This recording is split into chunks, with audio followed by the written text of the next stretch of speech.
Et bonjour tout le monde, bonjour à toutes, bonjour à tous, et bienvenue pour cette visioconférence des pépites internationales. Je suis Martin Lafitte de l'Institut français de Paris et je suis très heureux de vous accueillir aujourd'hui en compagnie de Éric Ferrès. Bonsoir Éric. Bonsoir, bonsoir à tous. Bonsoir Eric. Donc Eric, tu es avec nous pour donc nous parler de ton ouvrage, de ta bande dessinée Sabre, que voilà, on le voit à Juste la là. caméra, exactement, que nos amis qui sont parmi nous aujourd'hui ont pu découvrir avec leurs professeurs, avec leur médiathécaire dans leur établissement sur Culture Tech et qui ont pu donc découvrir ton style, ton travail. J'espère ont plein de questions aussi à te poser aujourd'hui parce que donc voilà juste quelques petits détails sur le déroulement de notre rencontre aujourd'hui. D'abord, on va laisser la parole à Eric qui pourra nous parler un peu de lui, de son travail et surtout tout ce qui a permis de construire cette magnifique BD qui est Sabre. Et il nous réserve aussi une petite surprise, vous allez voir en fin de visio. Donc préparez à côté de vous, si vous avez un stylo, un crayon et une feuille blanche, voilà, gardez ça près de vous parce qu'on vous invitera peut-être à dessiner avec nous tout à l'heure. Donc dans la deuxième partie, une fois qu'on aura écouté la présentation d'Éric, on pourra vous donner la parole et du coup vous inviter à venir sur scène pour poser vos questions en direct à Eric autour de sa bande dessinée. Voilà pour les petits rappels. Alors, vous savez que vous pouvez discuter avec nous. Je vous dis bonjour sur le chat. Vous voyez à droite de votre écran, vous pouvez déjà nous saluer, vous présenter, nous dire où vous êtes. Je sais qu'il y a beaucoup d'étudiants du Costa Rica avec nous aujourd'hui, donc on vous salue au Costa Rica. Et si vous avez déjà des petites questions pendant la présentation d'Éric, n'hésitez pas à déjà écrire quelques-unes de vos questions, vos commentaires. Si vous voulez partager avec nous aussi vos sentiments sur Sabre, n'hésitez pas à nous écrire dans le chat pour nous donner vos commentaires.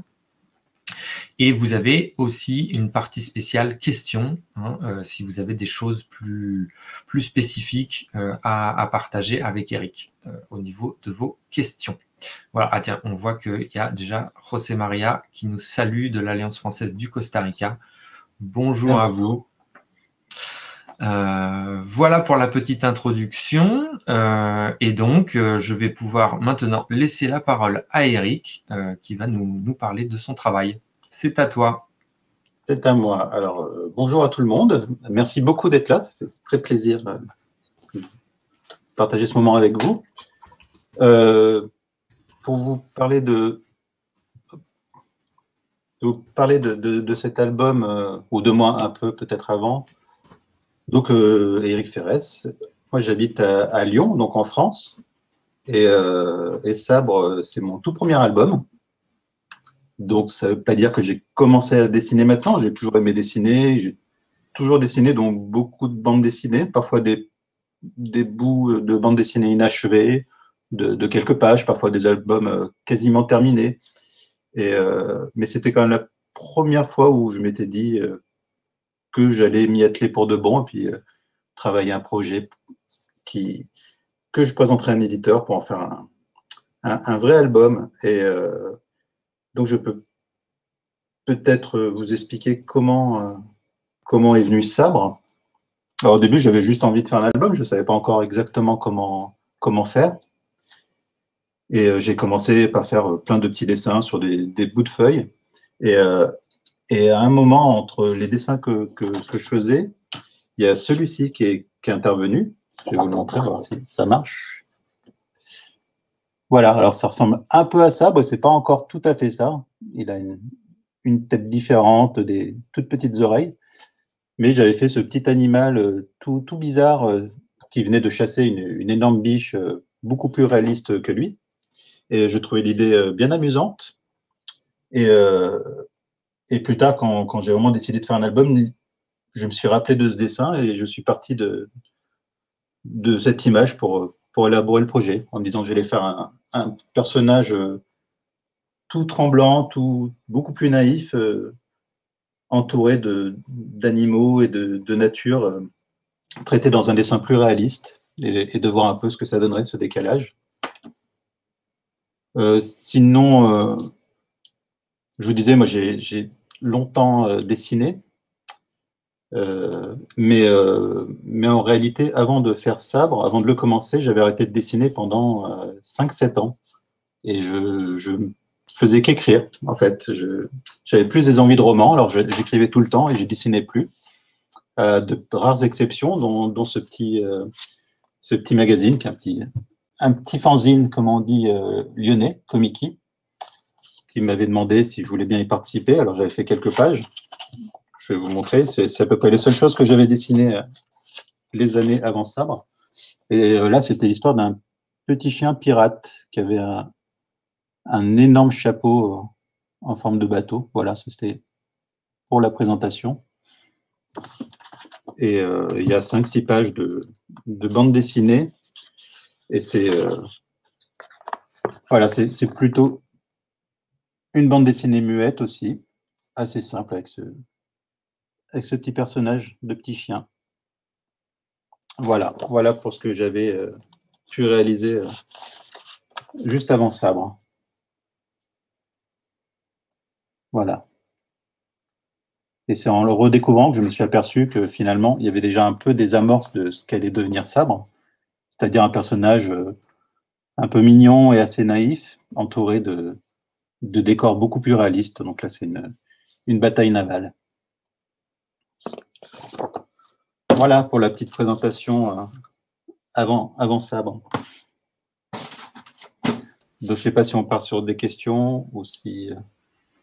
Non, moi j'avais juste une petite question avant de te laisser présenter plus en détail. Mais donc tu dis que tu avais fait une longue pause de dessin, mais tu as toujours dessiné toute ta vie. Pendant cette pause, tu préférais écrire, c'est ça? Qu'est-ce que Oui, bon, c'est des façons différentes de s'exprimer. L'écriture permet de s'exprimer d'une façon, le dessin d'une autre, et aussi de dire des choses différentes. On dit des choses différentes en dessin qu'avec des mots, et l'inverse marche aussi. Mais sinon, j'ai toujours dessiné. Le dessin, ça a été vraiment ma première pratique. Quand j'étais petit, je me baladais généralement avec une petite valise dans laquelle il y avait toujours du papier et des crayons, comme ça. Où que j'aille, je savais que je pourrais me poser dans un coin et dessiner. Donc c'est vrai que c'était un truc que j'avais déjà. Et finalement, quand on aime dessiner, même quand on ne dessine pas, on a une pratique de dessin. C'est-à-dire que même quand je me contentais d'écrire, ben, je regardais quand même des choses devant moi et je m'imaginais comment je dessinerais cet arbre, comment je ferais cette matière. Donc finalement, c'est un travail qui continue en tête, une pratique comme ça qu'on a en soi. Donc quand j'ai repris le dessin, j'ai pas eu l'impression de refaire quelque chose que j'avais arrêté depuis longtemps. J'ai eu l'impression d'avoir toujours continué quand même. Voilà, c'est pas été la partie la plus compliquée. La partie la plus compliquée, c'est une fois qu'on a décidé de faire un album de bande dessinée, c'est de trouver un projet qui nous plaira suffisamment pour s'y coller et y travailler pendant parfois des mois, parfois des années. Moi, Sabre, alors je faisais pas que ça au début, parce que je travaillais, puis après j'ai réussi à avoir des congés, mais j'ai mis 2 ans à le faire, donc il faut quand même trouver une idée qui nous donne envie d'y travailler pendant 2 ans. Et il ne faut pas se tromper de projet. Et Sabre, ça m'a bien stimulé. Alors du coup, j'étais bien content de m'y mettre tous les jours. Voilà, jusqu'à la fin. Je te laisse partager avec nous ton document et puis je pense on aura pas mal de questions à te poser. Voilà, oui, j'avais préparé un petit document pour vous montrer comment je travaille. Parce que moi, je sais qu'en tant que lecteur, c'est quelque chose que j'aime beaucoup, de voir comment les gens travaillent. Donc, je vais vous montrer ma manière de faire, qui est une manière parmi d'autres. Hein. Il y a des gens qui travaillent différemment.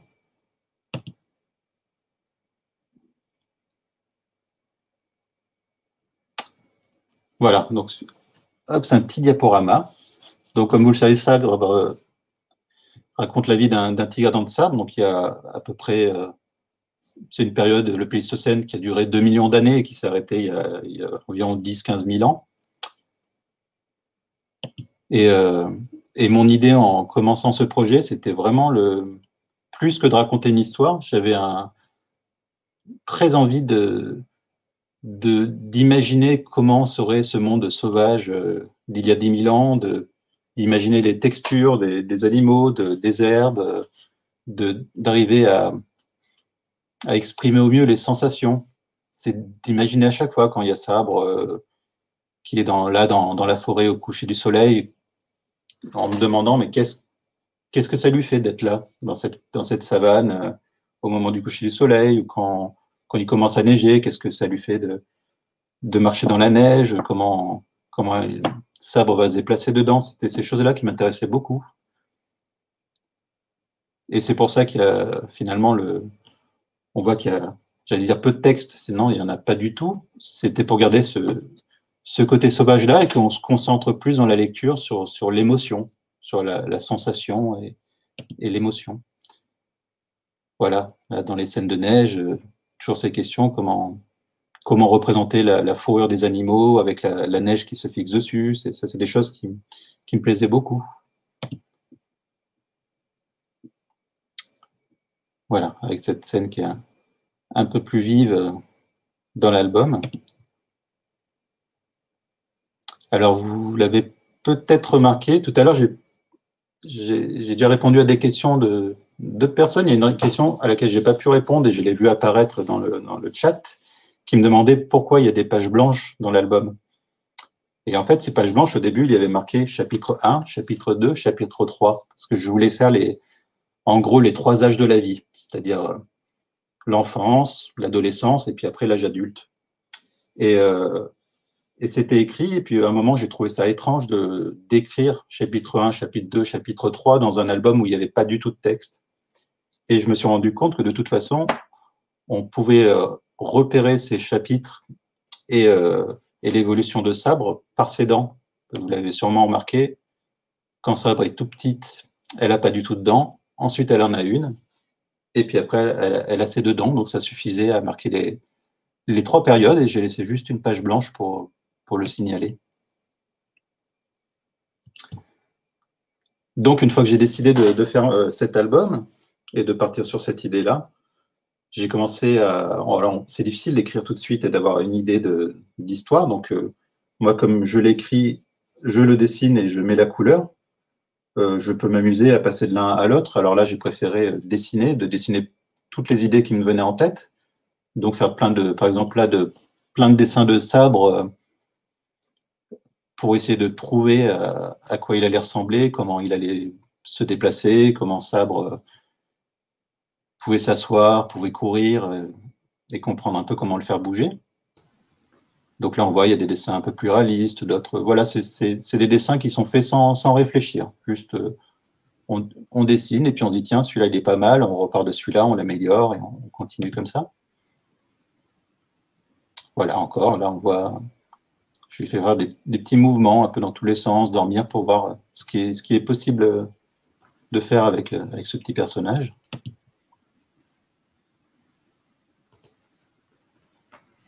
Voilà, là, on voit, c'est des dessins très libres qui ne sont pas dans l'album, et je le savais, Sabre qui s'amuse avec la Lune comme si c'était un ballon. Mais mine de rien, l'idée de la Lune est beaucoup restée, elle est très présente dans l'album. Donc ça, voilà, il y a des idées qui émergent comme ça, un peu au hasard. Justement, tiens, avant de passer à la suite, là, j'ai déjà des petites questions qui avaient été partagées par nos amis du Costa Rica sur justement ton style, peut-être.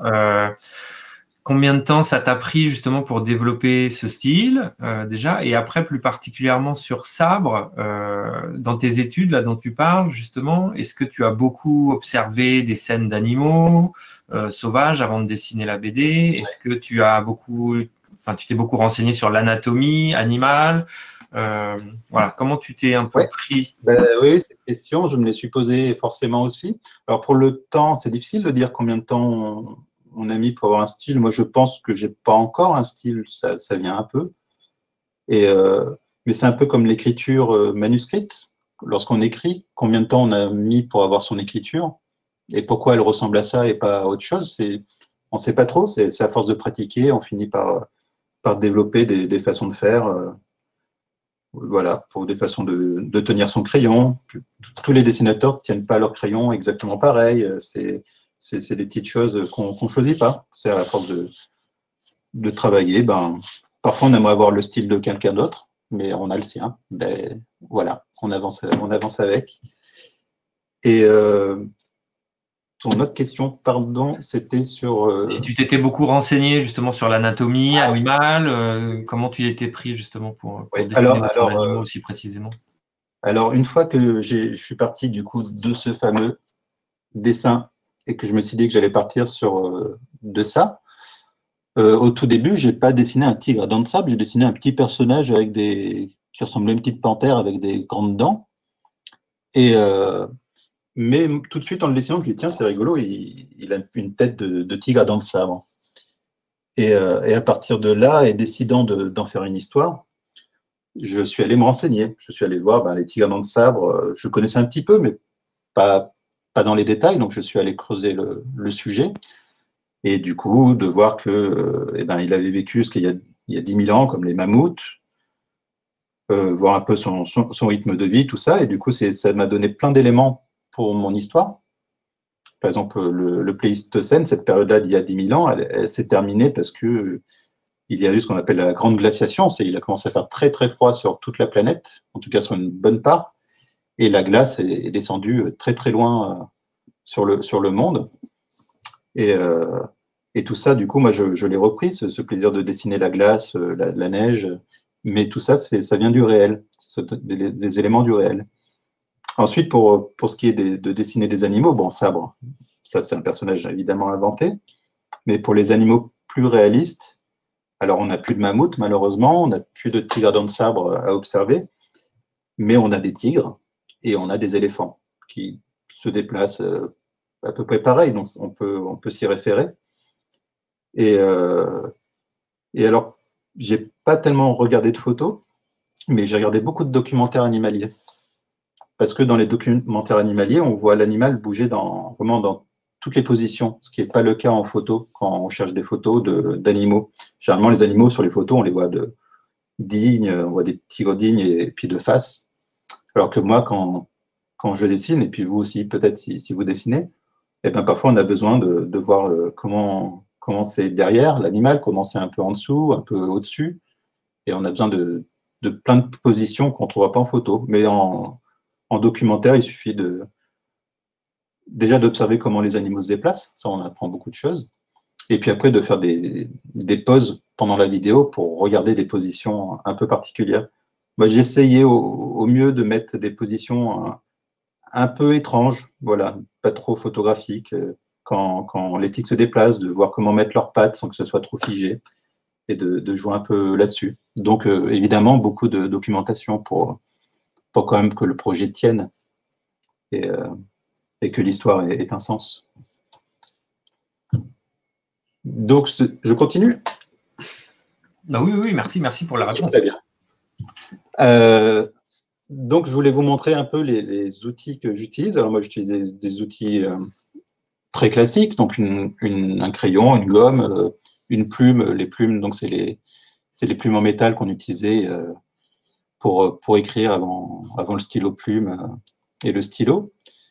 Et l'ordinateur, je m'en sers que pour mettre des aplats de couleurs, c'est-à-dire que je ne fais pas d'effet dans les couleurs.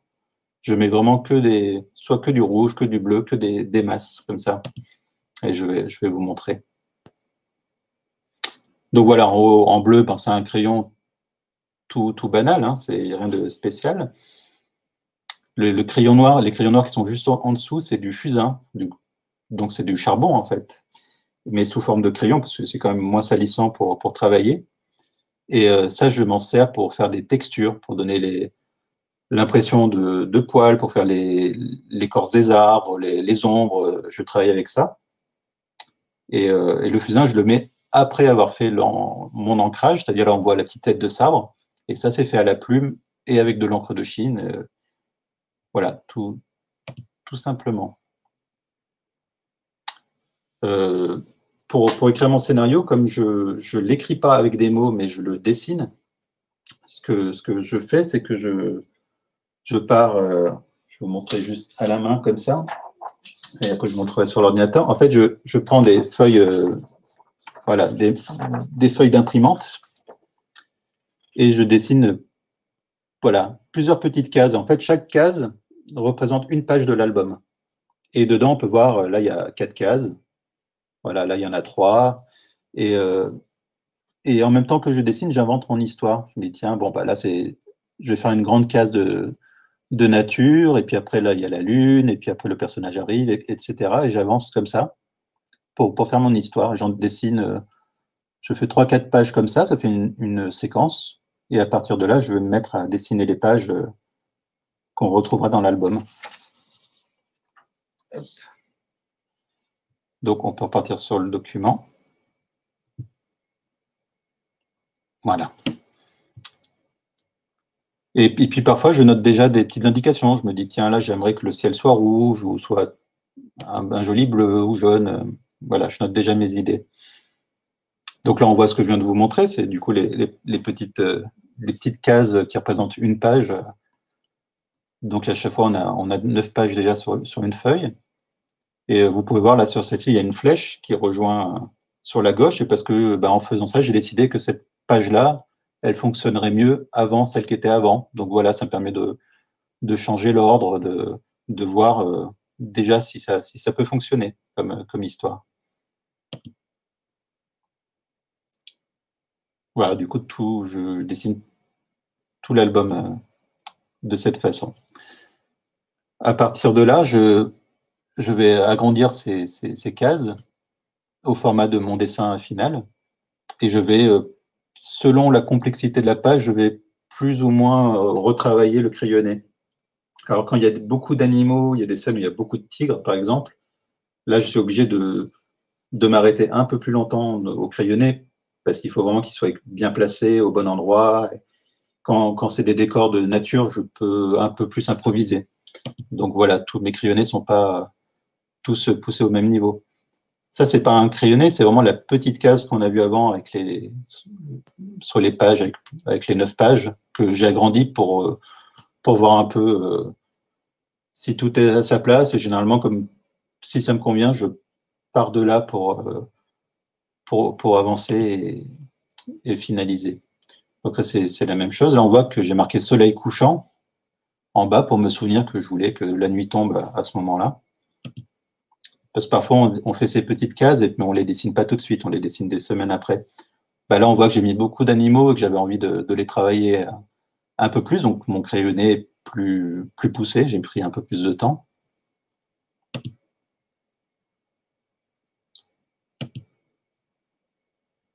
Voilà. Ensuite, quand j'ai fait mes crayonnés, il y a des dessinateurs, beaucoup qui font leur dessin au crayon sur une feuille et qui ensuite encrent dessus avec un feutre ou avec une plume et de l'encre de Chine. Moi, je ne crayonne pas sur la même page. Je fais mon crayonné et j'utilise une table lumineuse pour voir à travers et ancrer sur une page toute propre, toute blanche. On va voir, voilà, là, on voit la table lumineuse qui est juste derrière, donc qui est juste une plaque qui fait de la lumière pour pouvoir voir en transparence mon dessin. Ouais. Peut-être mieux comprendre. Voilà, là, on voit bien qu'il y a une feuille en dessous avec le crayonné. On voit bien la tête du tigre. Voilà, pas tout à fait détaillé, mais en place. Et puis, on voit que sur la feuille qui est dessus, qui est plus épaisse pour que l'encre ne bave pas, je suis en train de finaliser le dessin.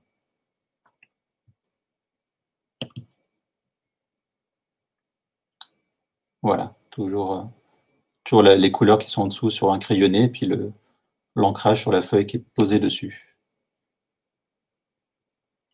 Celle-là, je l'ai mise parce que ça permet aussi de voir, si vous regardez au niveau des oreilles, on voit que c'est pas du tout, que le trait noir n'est pas du tout en train de suivre le crayon qui est en dessous. Parce que c'est aussi un moment où je peux, moi, décider de changer un élément si je trouve qu'il peut être mieux autrement. Donc là, au dernier moment, je voulais des oreilles plus larges et plus en arrière, donc j'ai corrigé. Voilà, ça c'est une page qui est en cours. Ensuite, lorsque j'ai fait mes pages comme ça à l'encre, comme je vous ai dit, je reviens avec du fusain pour donner toutes les textures de poils, d'ombre, d'herbe. Et ça, comme le reste, je le fais sur une feuille séparée. Et ensuite, je rejoins tout. Donc là, il manque juste la couleur. On a l'ancrage à la plume avec le trait noir, et puis le fusain qui vient donner toutes les matières de montagne, de poils, de plumes, voilà, qui donne un peu plus de consistance et de présence au décor et aux animaux. Là, c'est la même chose. Alors, on voit que j'en mets pas partout quand même. Il faut laisser des zones un peu plus vides pour laisser la neige, laisser l'eau.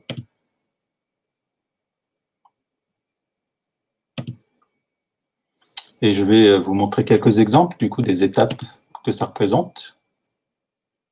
Donc ça, c'est une page terminée. Là, il y a tout. Il y a l'ancrage, le fusain et la couleur. Voilà, c'est celle qu'on a vue juste avant. Pareil. Voilà, donc là, un exemple que vous compreniez bien. Si on part sur cette page-là qui est terminée, donc la baleine avec toute la texture pour lui donner du poids et le bleu de l'océan. Au début, j'ai ma petite case que j'avais dessinée rapidement pour savoir juste ce que je voulais dessiner sur cette page. Cette petite case, je l'agrandis. Ça me donne une idée de où tracer mes cases, comment placer ma baleine dans le dessin. À partir de là, j'ai fait un crayonné et je l'ai ancré. Donc là, c'est l'ancrage terminé, juste le trait. Et ensuite, pour lui donner plus de poids, j'utilise du fusain. Donc sur une feuille séparée mais en transparence, je fais mon travail de fusain pour mettre toutes les petites ombres. Quand on les met ensemble, ça donne ça. Et à partir de là, tout ça c'est fait sur papier. À partir de là, je passe sur l'ordinateur et derrière, je mets des aplats de couleurs comme ça. Et quand on joint le tout, on arrive à la page finale. Voilà. Tu peux nous en dire plus justement sur ton choix de couleurs? Là, c'était une question aussi qui était posée du Costa Rica. Justement, comment tu décides quelle couleur spécifique tu utilises? Est-ce qu'il y a une évolution? Est-ce que tu changes d'avis? Alors oui. Ça, c'est l'avantage de l'ordinateur, c'est qu'on peut très bien partir sur un ciel bleu et puis régler un peu, bidouiller, et puis s'apercevoir qu'un ciel orange marche beaucoup mieux. C'est beaucoup une question de rythme. C'est bon, la souris fonctionne. Comme Sabre, c'est un album muet, je peux pas jouer sur le texte pour créer une intrigue et donner envie de tourner les pages. Donc je suis obligé de trouver des systèmes pour donner envie de continuer la lecture et surprendre le lecteur. Alors parfois, c'est par des questions, parce que c'est un petit moment calme et rigolo, et puis d'un coup, on va tourner la page, ça va être beaucoup plus rapide, et il va y avoir une scène de chasse, et puis après, on passe à autre chose. Et ça permet de créer des surprises qui remplacent le manque de texte et d'intrigue. Et la couleur, c'est pareil. Ça permet aussi de surprendre le lecteur en changeant brutalement. Si vous vous souvenez, dans cet album, hop, merci. Oh. On est dans toutes ces pages qui se passent dans une grotte. Donc là, mon but dans la couleur, c'était d'éviter que ce soit pas lisible et trop noir, mais en même temps, je voulais que ce fasse pas jour dans une grotte. Je voulais que ce soit vraiment la pénombre au mieux et qu'on comprenne qu'on voit vraiment très peu dans la grotte. Et voilà. Et pour se dire, tiens, Sabre qui s'enfonce dans la grotte, c'est un peu curieux, on ne sait pas où elle va. Et tout à coup, après avoir vu quelques pages comme ça, un peu dans le noir, hop, brutalement, on est dans la pleine couleur bleue et pour créer une sorte d'effet de surprise. Donc voilà, les couleurs, c'est beaucoup par rapport à ça, c'est de les diversifier au mieux. Et puis après, c'est des goûts personnels. Par exemple, la scène de chasse de Bison, si vous vous en souvenez, qui est dans les... Je crois que, d'ailleurs, elle est un peu après. Là, hop. Voilà. Alors, ça sera après ça. Donc, ça, c'était plusieurs exemples pour vous montrer la même chose. Hein, c'est toujours les mêmes systèmes.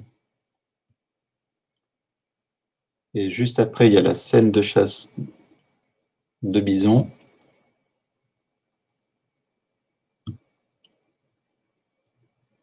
Parfois, c'est des choses qui fonctionnent aussi un peu, on va dire, à l'instinct. La scène de bison, elle se passait 2 jours, normalement. Et elle ne me plaisait pas du tout. Voilà, ça, c'est un peu, on va dire, le début de la scène de chasse.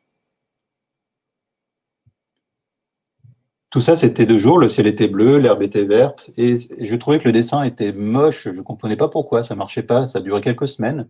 Alors, en attendant, je continuais sur le reste. Et j'y suis revenu, et puis j'ai changé la couleur, et je suis parti sur ces tons rouges, et tout à coup, eh ben, elles m'ont beaucoup plu, ces pages. Elles font partie de mes préférées, alors que je les aimais pas du tout avant. C'était juste une question de couleur, c'était pas la bonne couleur. Donc parfois, on peut avoir l'impression que bah, c'était comme ça, il y avait cette couleur-là à trouver, puis quand on la trouve, on s'aperçoit que c'est logique que ce soit celle-là.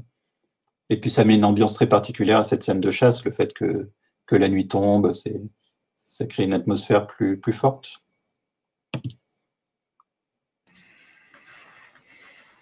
Donc voilà, donc après c'est d'autres exemples, toujours sur le même principe.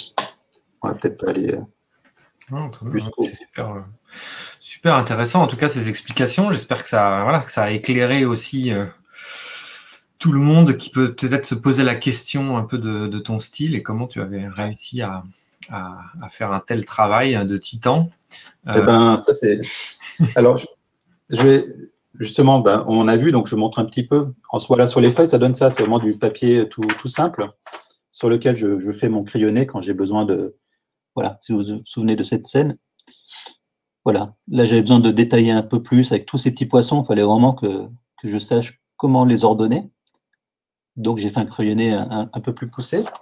Et puis après, les pages, c'est ce format, donc c'est pas très grand. Là, c'est un papier un peu plus costaud. Voilà, c'est du 180 grammes.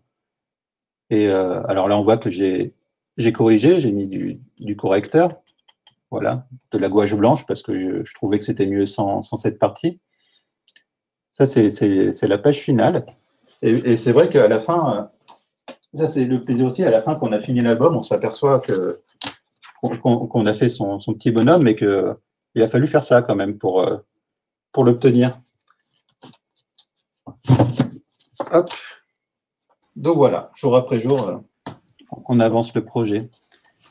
Et c'est vrai que ça paraît être des projets sans fin, puis finalement, un jour, on a terminé quand même, donc c'est possible. Parce que c'est ça, tu disais, ça t'a pris 2 ans entre l'idée de départ et le produit final. 2 ans, ouais. Et peut-être avant de passer aux questions, par rapport au travail avec l'éditeur, comment ça a marché? Tu es venu avec juste une planche ou 2 pour présenter ton projet et voir si ça pouvait plaire à ton éditeur ou... Alors, c'est quelque chose qui est possible. Alors, généralement, on nous conseille, comme tout le monde, j'avais jamais édité, donc j'ai regardé sur Internet pour voir comment on faisait pour présenter un éditeur. Ah, parce que c'était ton premier album. C'était le premier, donc je ne connaissais pas du tout de gens de l'édition. Premier album officiel, mais j'imagine que tu en avais déjà fait à toi avant, non? Alors, j'en ai fait pour moi, mais voilà, disons que c'était de l'entraînement. Je ne pense pas que ça aurait pu être édité, mais certains, je les ai poussés jusqu'au bout, hein, une 50aine de pages. Donc, c'était une bonne expérience. Je les ai faits, puis je les ai rangés dans un placard, et ça en est resté là. Là, c'est vraiment la première fois que j'ai travaillé en me disant, cette fois-ci, je vais vraiment essayer de faire un album qui soit publié. Et donc, effectivement, le système, c'est qu'on peut faire entre 5 et 10 pages qui se suivent, pas forcément avec la couleur, au moins le dessin et l'ancrage, et accompagné du scénario ou de la trame générale du scénario. Et à partir de là, l'éditeur peut se faire une idée, est-ce que le dessin tient, est-ce que le rythme tient, est-ce que le scénario est intéressant. Et moi, j'étais un peu dans la position où je faisais un livre avec un format un peu étrange, une histoire un peu bizarre, avec un petit être qui n'est pas dessiné comme le reste, et puis sans texte. Alors, c'était un peu dur à défendre. Donc, j'ai décidé de continuer dans mon coin, et j'ai dessiné et terminé 120 pages. Et à partir de là, je me suis dit, bon, 120 pages, un éditeur pourra se faire une idée de si ça lui plaît ou si ça lui plaît pas. Et je suis parti comme ça. En fait, j'ai envoyé un PDF à la maison d'édition d'Argo. Voilà. Tout simplement. Et puis ils m'ont répondu. Ça s'est pas fait tout de suite. On a beaucoup discuté pour voir le projet, s'il leur convenait. Et puis après, ils m'ont laissé libre d'avancer sur mon histoire comme je le souhaitais. Les interventions étaient plus sur des questions un peu techniques, sur le papier à choisir, le format exact de l'album, et puis surtout la couverture. Ouais. La couverture, je l'avais pas fait avant. Et c'est vrai que la couverture, c'est la première chose qu'on voit. Donc, c'est beaucoup de discussions, beaucoup d'essais. Il y a des graphistes aussi qui travaillent dessus pour faire un peu des démos pour qu'on voit. Alors, du coup, la couverture, vous la connaissez. Et le dessin de cette couverture, qui est un peu plus grand, je crois. Voilà. C'est celui-là, donc sur une feuille, une feuille A3. Donc après, il a été recadré. Donc là, on voit, hein, je n'ai pas mis encore le fusain qu'on retrouvera pour donner toute la matière, le fusain, la neige, qui vont se rajouter. Très bien. Donc voilà pour l'aventure éditoriale. Merci, hein, merci pour ces précisions. Et donc, pendant que je vais inviter nos quelques amis du Costa Rica, et en attendant, tiens, j'avais la question qui me plaisait bien, c'était est-ce que tu t'identifies au... Alors déjà, pourquoi est-ce que tu as choisi ce type de héros, un tigre dents de sabre, et est-ce que tu t'identifies à ce personnage? Ouais. Eh ben, je pense que même quand on ne le fait pas au début, on finit toujours par s'identifier au personnage, parce qu'on est obligé de se mettre à sa place tout le temps. Pour le faire avancer, quand je décide que Sabre va être dans une grotte, eh ben, je suis obligé, moi, de m'imaginer comment, si je me retrouvais dans une grotte la nuit, comment je le ressentirais, et ça permet de savoir un peu comment faire évoluer le personnage. Mais en réalité, on pense toujours au personnage principal pour l'identification. Mais je crois que quand on crée, on s'identifie à tout. Mm-hmm. C'est-à-dire qu'il y a autant de moi dans les décors que dans les autres animaux, que dans la couleur. En fait, tout ça, on le fait soi, donc on le fait avec ses propres goûts. Et tout nous représente au final, pas que le personnage principal. Bonjour aux gens que je rejoins. Bonjour tout le monde, vous allez bien? Bonjour, merci d'être là. Merci à vous. D'abord, félicitations Eric pour cette aventure. Merci. Ça a passé un très bel après-midi à en discuter avec mes élèves du niveau 12 qui sont là. J'ai notamment Mia et Jimena qui sont les représentants du groupe qui vont vous poser deux petites questions. Oui. Peut-être avant de passer avec les filles, moi j'aimerais savoir personnellement comment parce que l'histoire se développe bien évidemment dans une époque préhistorique. Alors, comment vous pensez qu'elle pourrait s'adapter à notre réalité actuelle, notamment avec le système de différence entre les personnages? Ça, c'est quelque chose dont on m'a beaucoup parlé. Moi, je le voyais plus d'un côté technique, finalement, cette différence, parce que pour faire avancer une histoire, il faut aussi qu'il y ait des contrastes. Il faut, si vous mettez des personnages gentils, il faut qu'il y en ait des méchants, il faut qu'il se passe des choses. Et graphiquement, cette différence crée déjà une aventure en soi. Et on m'a beaucoup parlé de cette fragilité, mais aussi le côté écologique, par exemple, dont on m'a beaucoup parlé. Et c'est vrai, finalement, on a l'impression qu'on est dans un cycle, hein, que les choses peuvent se répéter, ça peut avoir des échos. Moi, je n'avais pas autant de prétention à penser pouvoir donner des leçons ou des connaissances au monde entier. Mais c'est vrai que ces choses-là, finalement, c'est peut-être parce qu'on les porte tous en nous, ces problèmes, et quand on fait quelque chose, on les développe. Mais pour cette question de personnage, en fait, il y a quelque chose dont on me parle moins, et par contre, là, j'en avais conscience, et au début, je pensais que Sabre, ce serait un livre avec du texte. Et pour moi, Sabre, ça a toujours été une petite femelle. Alors au début, avec du texte, c'était très simple. On l'aurait su dès la première page que c'était une petite femelle. Et quand j'ai décidé de ne pas mettre de texte, parce que je me suis dit que je voulais garder ce côté animal plus prononcé, si je faisais parler les animaux, et puis que à la première page, je disais, si on allait au lac, ben, c'était terminé, il n'y avait plus de sauvagerie. Et ben, j'étais bien embêté. Est-ce que j'allais lui mettre une fleur sur la tête pour signifier? Et c'était vraiment des idées complètement bêta. Et je me suis dit, ben, tiens, là, il y a un vrai défi, en fait, parce que quand on fait un personnage tout simple, si on prend le plus simple, hein, le smiley, par exemple, et ben, ce personnage neutre, on y voit un homme. La preuve en est que quand on a un smiley fille, on lui met une petite fleur ou une petite broche en haut du rond jaune pour le signifier. Je me suis dit, tiens, c'est curieux quand même que la neutralité soit toujours masculine. Et je me suis dit que ce serait moi-même, hein, j'ai la même perception que les autres, et je me suis dit, bah, ça sera rigolo que ce soit finalement, après toute cette aventure où il y a des scènes de chasse, des planètes extraterrestres, des trucs incroyables, la neige, la glace, que finalement le dernier twist, comme on dit, scénaristique, la dernière surprise, ce serait de l'avoir avec ses petits et de comprendre qu'en fait c'était plus une fille qu'un garçon, et que ça réinterroge, qu'on se dit tiens, finalement, quelques personnes me l'ont dit qu'elles avaient été surprises, et là pour le coup j'ai voulu réinterroger ce truc-là, et elles m'ont dit que ça les a réinterrogées, de se dire, de relire après l'album en disant, en fait c'était une fille et pas un petit garçon. Voilà, donc voilà, c'est plus là-dessus. Après, le reste, la fragilité, tout ça, eh ben, je m'aperçois que ce que je montrais au début, mon histoire de petit chien avec des pirates, j'ai l'impression que j'ai dessiné ça toute ma vie. Hein. Chaque fois que je dessine des petits personnages, il faut qu'ils soient un petit peu, voilà, tout tremblant, tout, je sais pas, c'est un rapport de dessin, ça doit être un trait de mon caractère, quelque part. Voilà, Très pour bien. cette réponse un peu longue. Bah, ça va, ça va. Je pense qu'on a encore le temps. Bah, merci en tout cas.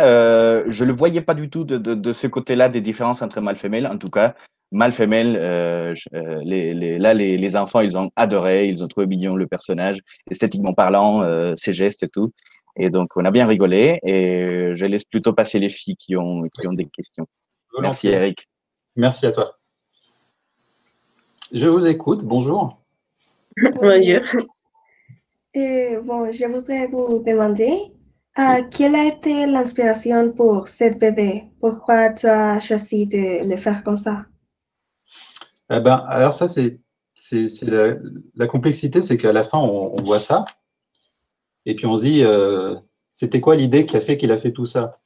Mais en fait, c'est comme vos études, c'est finalement, c'est à la fin de l'année que vous avez appris plein de trucs que mais vous l'avez appris jour après jour.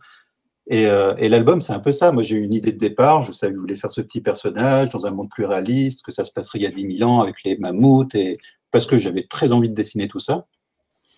Mais j'ai découvert l'album au fur et à mesure. Moi, je faisais mon scénario 10 pages après 10 pages, et il y en a 260. Quand j'ai présenté mon projet à mon éditeur, j'ai fait semblant de connaître toute l'histoire, mais je ne la connaissais pas du tout. Et donc, j'avais 120 pages. Et puis, quand je suis rentré chez moi, après avoir, voilà, en sachant que j'aurais un contrat et en faisant la personne qui était sûre de son coup, je me suis dit, oulala, il va falloir trouver la fin, là. Il va vraiment falloir trouver ce qui se passe.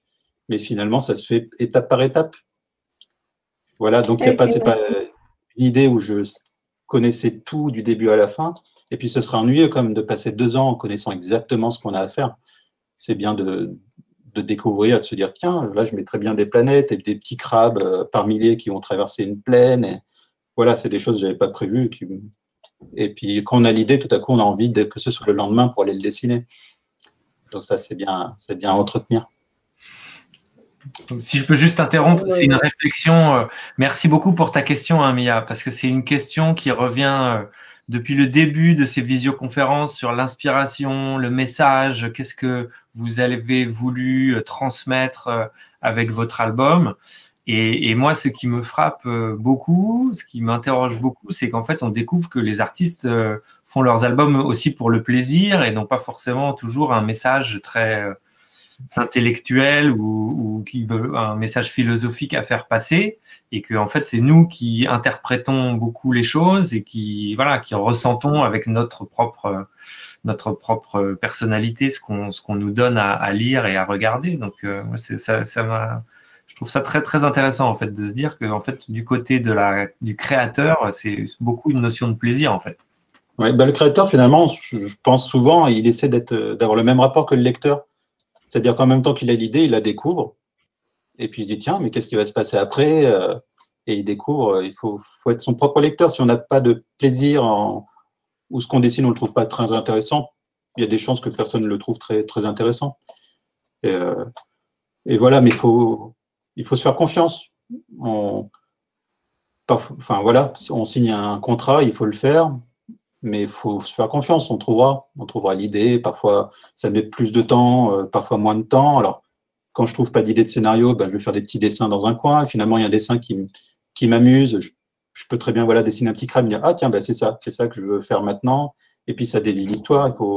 Il faut être un peu léger, puis se faire confiance. On trouve toujours une solution, même dans les dessins qui sont compliqués, ben, on va les redessiner beaucoup plus que d'habitude. Mais au bout d'un moment, on va l'avoir le dessin. Et puis il y a des dessins qui sont plus simples. Et voilà, c'est comme ça. Et merci pour ta question. Bon, ma question c'est quelle a été votre partie préférée de dessiner la BD? Alors, la scène de la baleine, j'étais très content du résultat. Il faut que je la regarde un peu. Ça fait 1 an et demi qu'elle est terminée. J'ai beaucoup aimé. Alors, il y a ces scènes un peu extraterrestres, là, hop, juste comme ça, si vous vous souvenez. Alors, on ne sait pas trop, hein. Moi-même, je ne sais pas, est-ce que c'est un rêve, est-ce que c'est la réalité? C'est une façon de laisser chacun choisir ce que peut être sabre. Est-ce que c'est juste un animal différent? Est-ce que c'est un animal qui vient d'ailleurs? Est-ce que c'est… Voilà. Mais par contre, d'inventer les plantes de cette planète, d'inventer le genre de serpent-fleur, toutes ces choses-là, c'était assez amusant quand même, surtout dans une bande dessinée qui représente quasiment que des choses qui ont vraiment existé. Les mammouths sont comme ça, les tigres à dents de sabre, sauf sabre, sont comme ça. Tout à coup, de pouvoir se faire plaisir avec un peu de fantaisie, de mettre plein de planètes, ça c'était quand même rigolo. Et puis c'était, je ne savais pas du tout même si mon éditeur allait me suivre sur cette idée, par contre. Parce que je ne l'avais pas prévenu qu'il y aurait cette scène, et puis d'un coup, il y a peut-être 20 pages qui se suivent comme ça. Et puis finalement, il a compris la surprise. Ce que j'aimais aussi beaucoup, et c'est pour ça que j'aime particulièrement cette partie, c'est que, comme je disais tout à l'heure, parfois on essaie de créer des surprises, on tourne la page, on était dans une grotte, et hop, on est avec des baleines, ou alors tout est sombre, et puis d'un coup, on a un ciel rouge, et de créer des changements. Et puis là, j'aimais beaucoup l'idée tu vois, à ce moment-là, il y a de plus en plus de neige, donc il y a de plus en plus de blanc, et tout à coup, on tourne la page, et il n'y a que du rose partout. Et on dit, mais qu'est-ce que c'est? J'ai changé d'album. Et puis, on rentre dans l'histoire, et peut-être que même on oublie un peu la première histoire de sabre dans la neige. On rentre dans ces histoires de plein de petits sabres, de planètes extraterrestres. Et puis, à un moment, on retourne la page et on retombe dans le blanc. Et là, resurprise, on se souvient que l'histoire, c'était ça au départ. Et voilà, ça faisait une sorte de petite coupure. Voilà, j'espérais que les gens oublieraient toute la première partie pendant ce temps-là pour la redécouvrir en retombant dans la neige. Voilà, donc ça c'est peut-être la partie qui me plaît le plus. Ben, merci beaucoup pour vos questions, en tout cas, José Maria, Mia et Ximena, vraiment merci beaucoup. Merci à vous deux. Au revoir. Merci beaucoup. Ben non, Au revoir. à très vite. Merci. Et du coup, alors on va essayer d'inviter nos… Ah bon, au revoir, à bientôt. Bonne journée chez vous, je crois. Enfin, bon après-midi. C'est ça. Alors, on va essayer quand même de faire venir aussi sur scène nos amis qui sont au Cameroun et qui nous suivent aussi en ce moment. Donc, je vais essayer quand même d'inviter Ronald avec nous. On va voir si ça marche chez lui. Et en attendant, alors je ne sais pas si je peux te poser une petite question, mais c'était sur… Bon, alors tu as déjà répondu à la question sur le choix du sabre, pourquoi un tigre aux dents de sabre et pourquoi le faire de cette façon. Mais peut-être pourquoi, est-ce que tu peux nous expliquer pourquoi il est tout le temps souriant, ce petit personnage? Ça vient vraiment du dessin, c'est que finalement… c'est comme un chat dans la vraie vie, c'est que les chats, ça a ce truc magique d'avoir un sourire permanent. Et puis c'était rigolo du coup de se dire, ce personnage, il va sourire tout le temps, quoi qu'il lui arrive, et du coup, ça va créer un décalage qui va alléger même les scènes qui pourraient être un peu violentes. Parce que les scènes de chasse, j'ai pas essayé de les exagérer, j'ai essayé de faire des scènes assez réalistes, mais le fait que Sabre soit tout le temps en train et donne l'impression de se marrer tout le temps, rend tout ça beaucoup plus facile. Même quand ils sont dans la neige, on se dit oh là là, il va se passer des drames. Et ben on a quand même ce personnage qui a l'air tout joyeux. Et c'était agréable d'avoir un peu ce système-là pour tempérer les choses qui pourraient être un peu trop violentes. Et puis même du coup de décider de lui garder finalement la bouche toujours fermée comme ça, juste un petit sourire, des longues dents. Et tu peux nous dire aussi si tu as fait cet album pour un public particulier. À qui est-ce que tu penses que cet album s'adresse? Est-ce que c'est au plus grand nombre, aux plus jeunes? Alors moi, j'avais pas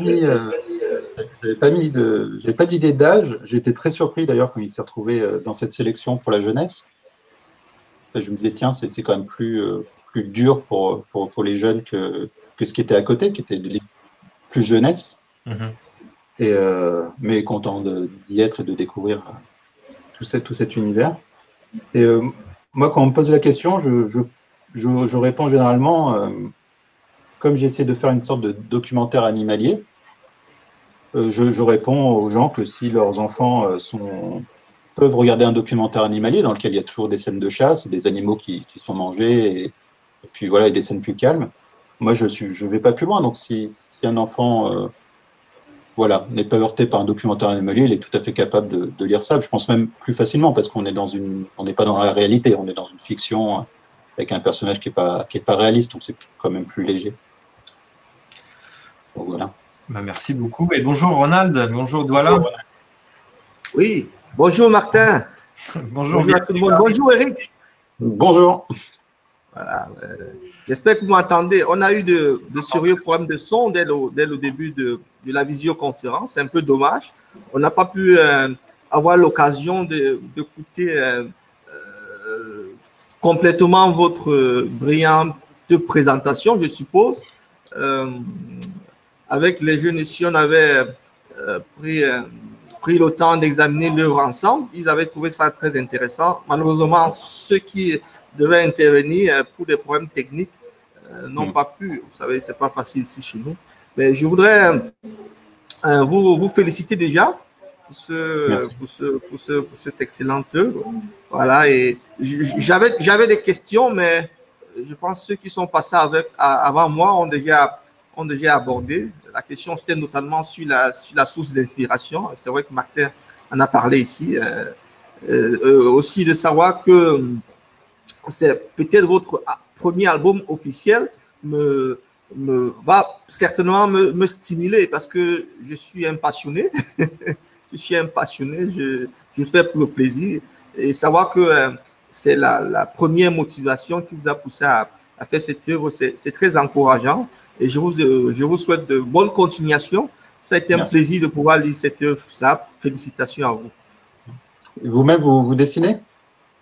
Oui, je dessine. Bah oui, mais vous savez, quand j'ai commencé ce projet, vous avez un peu la moitié des gens qui vous encouragent et la moitié des gens qui vous disent, qui vous découragent pour votre bien. Parce que ça leur semble impossible, c'est pas pour vous, c'est trop compliqué, ça se fait entre copains. Et finalement, moi, je pense que l'idée, c'est de faire ce qui vous tient à cœur. Et puis, moi, je partais dans l'idée à chaque fois, quand je faisais mon scénario, c'était de me dire que j'avais fait le scénario le meilleur que je pouvais faire à ce moment-là. Voilà. Et de l'acter, me dire, bon, demain, c'est pas la peine d'hésiter. Là, tu t'es dit que cette séquence, tu pouvais pas la faire mieux. Donc, on dit qu'elle est actée et tu la dessineras.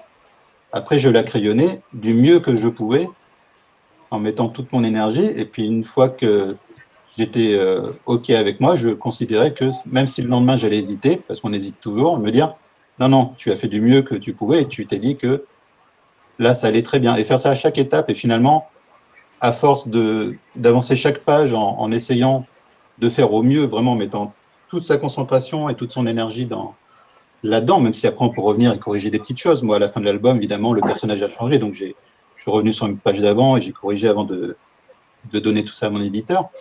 Mais en avançant comme ça, petit bout par petit bout, on finit par avoir quelque chose qui est mieux que ce qu'on aurait été capable de faire au tout début.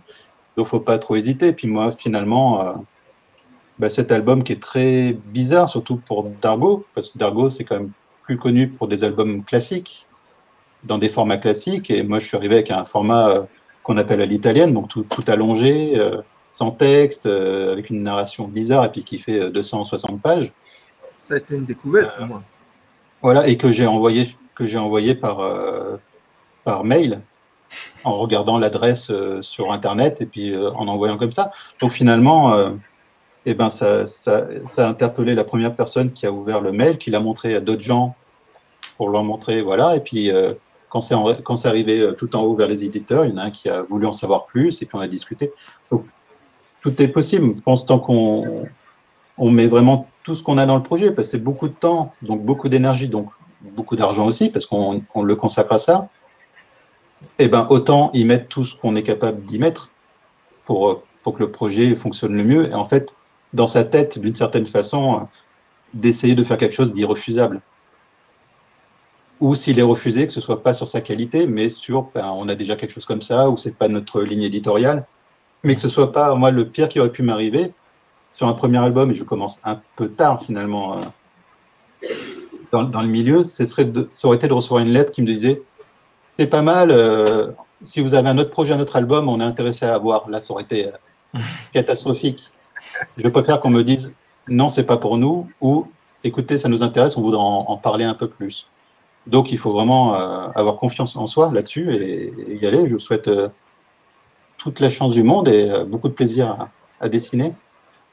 Merci. Voilà. Merci beaucoup, merci Ronald. Et on salue vos étudiants alors au Cameroun. N'hésitez pas, hein, si c'est valable pour vous et aussi pour tous les gens qui ont pu suivre nos visioconférences. N'hésitez pas à nous envoyer vos projets, si vous avez fait des choses autour de Sabre. Je pense que Eric serait content de recevoir des il me semble qu'ils peuvent, s'ils ont eu un problème de son, ils peuvent revoir la vidéo. Exactement. J'ai mis dans le chat la vidéo qui sera disponible juste après, que je mettrai en replay. Voilà. Donc peut-être on n'a plus beaucoup de temps, donc on va peut-être passer à la fin. Nous parler un petit peu d'abord, avant de faire un petit peu de dessin ensemble, nous parler un peu de tes projets du moment et peut-être tes projets futurs. Oui, est-ce qu'il y a l'avenir de Sabre aussi peut-être?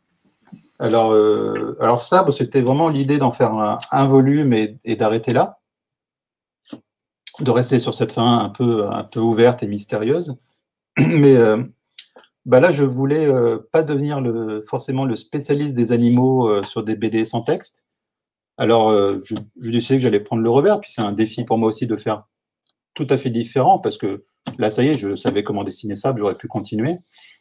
Ça aurait été plus simple. Donc, j'ai décidé de faire une histoire avec des êtres humains et puis des textes, voilà, un peu de prendre au revers mon travail. Et puis, pour l'instant, je pars sur l'idée de plusieurs tomes, donc une longue histoire avec beaucoup de personnages. Et donc, en ce moment, je travaille le scénario de tout ça. Et comme c'est un projet de longue haleine et finalement, on avance par petits pas quand on fait un scénario comme ça qui se veut assez dense, j'avais envie d'avoir quand même des petites choses et de pouvoir les montrer, des petites choses qui se terminent vite. Donc, à côté, j'ai créé une page Instagram qui s'appelle Wensdog, et sur lequel je fais des petites histoires avec des petits chiens, et c'est toujours 4 cases. Voilà, c'est tous les mercredis, j'en poste une. Et ça me permet, moi, de finir des choses et puis de les montrer un peu aux gens. Je vais vous montrer. Ouais, j'ai partagé le lien dans le chat aussi. Ah, tu peux, comme tu veux. Si tu veux montrer à quoi ça ressemble, n'hésite pas, mais j'ai juste partagé.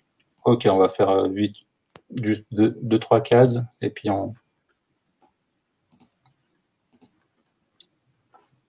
Voilà. Donc voilà. Tous les mercredis sur Instagram. Comme ça. Instagram qui a le même nom, donc Wensdog. Et en fait, ça se présente sous forme de strip comme ça. C'est toujours 4 petites cases avec des chiens différents, des des petites histoires comme ça. Voilà, mais vous pourrez aller voir tout ça, du coup, sur Instagram si vous en avez envie. Voilà. Bah, génial. Et tu disais, alors je ne sais pas si c'est top secret, mais tu disais qu'il y avait peut-être quand même s'il n'y aura pas de volume 2 pour Sabre, il y aura peut-être quand même des nouveautés. Oui, c'est normalement, c'est en cours. Je sais qu'il commence un peu à travailler l'histoire et voir un peu, prendre tout l'album et voir comment en faire quelque chose. Il y avait un projet, ça a été acheté pour en faire un court-métrage en dessin animé, donc un court-métrage d'animation. Donc voilà, ce serait des amis suisses. Voilà, une boîte suisse. On pourrait donc revoir Sabre vraiment bouger pour le coup. Oui, alors je ne sais pas si moi j'aurais eu le courage d'essayer, donc je suis très curieux de voir comment ils vont pouvoir faire. Il y a vraiment tout un monde entre dessiner un personnage en 2 dimensions et puis le dessiner en 3 dimensions. C'est sûr. Je suis très, très curieux. Voilà, ça a pris un peu de retard dans l'année à cause de la Covid et toutes ces histoires, mais normalement c'est en cours, donc on va voir comment. On va surveiller ça en tout cas de près. Voilà, mais c'est très content de ce projet. Bah super, et donc on va pouvoir se quitter bientôt, mais avant, donc voilà, chez vous, vous pouvez attraper un petit crayon et une feuille blanche, parce que voilà, Eric voulait un peu aussi nous faire une petite démonstration de ses talents en direct. Voilà, ben on va dessiner Sabre ensemble, si vous voulez bien. Je vais juste changer de caméra pour pouvoir filmer mon dessin. Ouais. Et ça me permet du coup, entre-temps aussi, de vous rappeler à tous que vous pouvez donc aller sur Culture Tech et voter pour votre pépite internationale préférée. Vous savez, on a 3 catégories. La Sabre était dans la catégorie BD, mais on avait aussi la catégorie album illustré et la catégorie roman. Donc n'hésitez pas à aller voir, découvrir peut-être les œuvres que vous n'aurez pas encore vues sur Culture Tech et voter pour votre œuvre préférée. Voilà. Voilà, donc Sabre, hop, je commence toujours par les yeux. Ensuite, un petit nez en forme de V. Sabre, je le dessine toujours avec un petit trait tremblant. Je trouve que ça la rend plus fragile et plus jolie. Hop. Une oreille. Hop. La deuxième. Ensuite, toujours avec un petit trait tremblant. Hop. Une patte.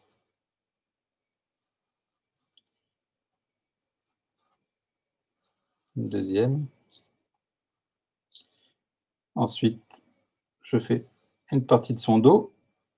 Je reviens.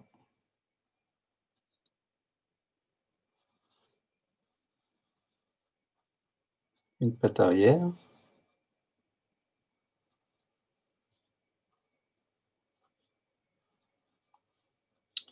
Voilà, donc ça a 5 taches dans le dos.